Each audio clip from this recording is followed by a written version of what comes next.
what's the story with the mayor creating another blight task force? I know, I can't believe it. Another blight task force. What's this, the third one? I mean, it kind of seems ridiculous that he's had 2 terms and 3 task force. Yeah. It doesn't seem like he wants to get anything done. He puts everything on what the promise is for tomorrow. We're going to have more staff, so they hired 3 more people. We're going to have new task forces, so we have 3 now. And we're going to need new laws. So they did, remember 4 years ago, they did receivership? Mm-hmm.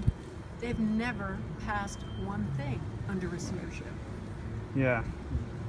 So what do you think this new task force, what kind of difference is it going to make? Well, I don't know. I mean, if you look at the makeup of the committee, it's the same well-intentioned people from real estate and property management and residents. But the idea that they're going to hand over a long checklist of items that need to be done, it seems to fall into a vacuum or a black hole at City Hall. The idea is not to continue to ask for ideas on what's wrong. Everybody knows what the problem is and who are the problems. They don't have any political will to enforce it. So how would you do it differently? Well, we did a couple things when I was mayor. I mean, the first thing, in the first month, we were brought a blighted property. I had my board, as recalcitrant as they were, vote to condemn a property. And while it took some time and it wasn't easy, we did vote to condemn a property and take it by eminent domain. The property owner gets paid.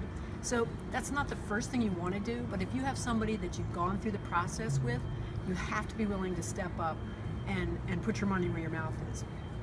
The idea that we would do that after following a process is something that's not foreign to me. We would have to stand up and go to condemnation if we needed to. We don't need new legislation. The laws exist now.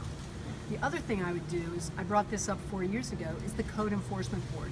We have to depoliticize these decisions and take the politicians out of whether this is a violation or not a violation.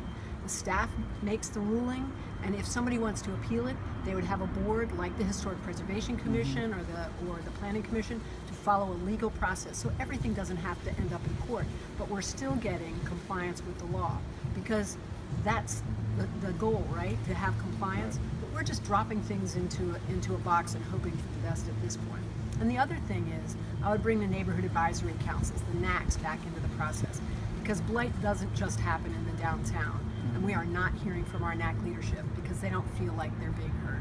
Wow. Well, thank you very much, Jennifer. Well, thank you.